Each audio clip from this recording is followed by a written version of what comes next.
Bill English. Mr. Chairman, I'm not sure who it was, but someone famous who said that they change their mind when the facts change. Who was it?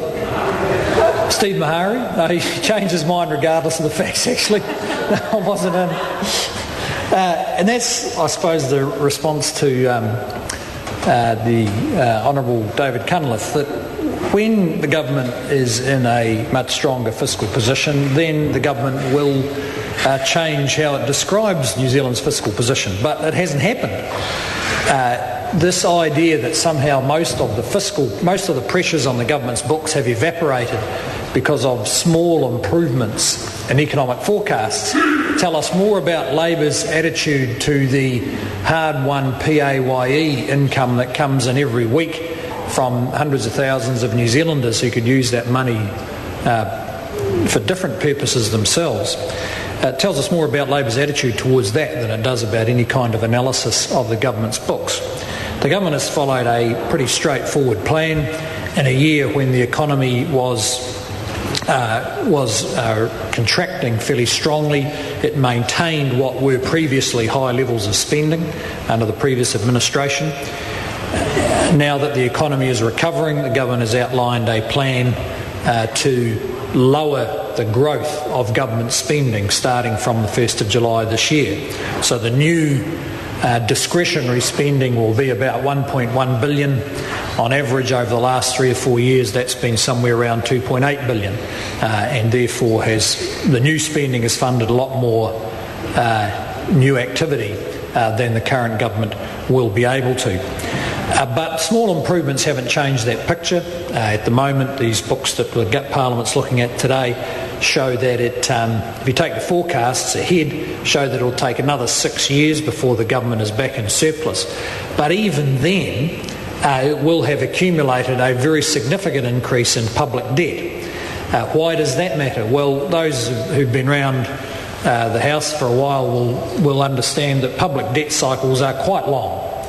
So New Zealand's public debt started lifting in the early 70s, and it was about 35 years later before it had gone the full cycle of rising strongly through into the mid-80s, and then successive governments bringing that debt back down as a proportion of GDP through to about 2006 or 2007, so roughly 35 years. And that was a somewhat difficult political time. New Zealand in that period from the mid-80s through to the mid-90s did face at various times threats of downgrades, a lot of difficult politics around containing government expenditure and changing the mindsets that go with the view that money grows on trees, it doesn't matter where it comes from. We don't want to do all that again. And actually what would amount to a betrayal of many ordinary New Zealanders would be to allow our public debt to get out of control, because that is, as the member from the leader of the Greens, Russell Norman, used the term stealing from the next generation.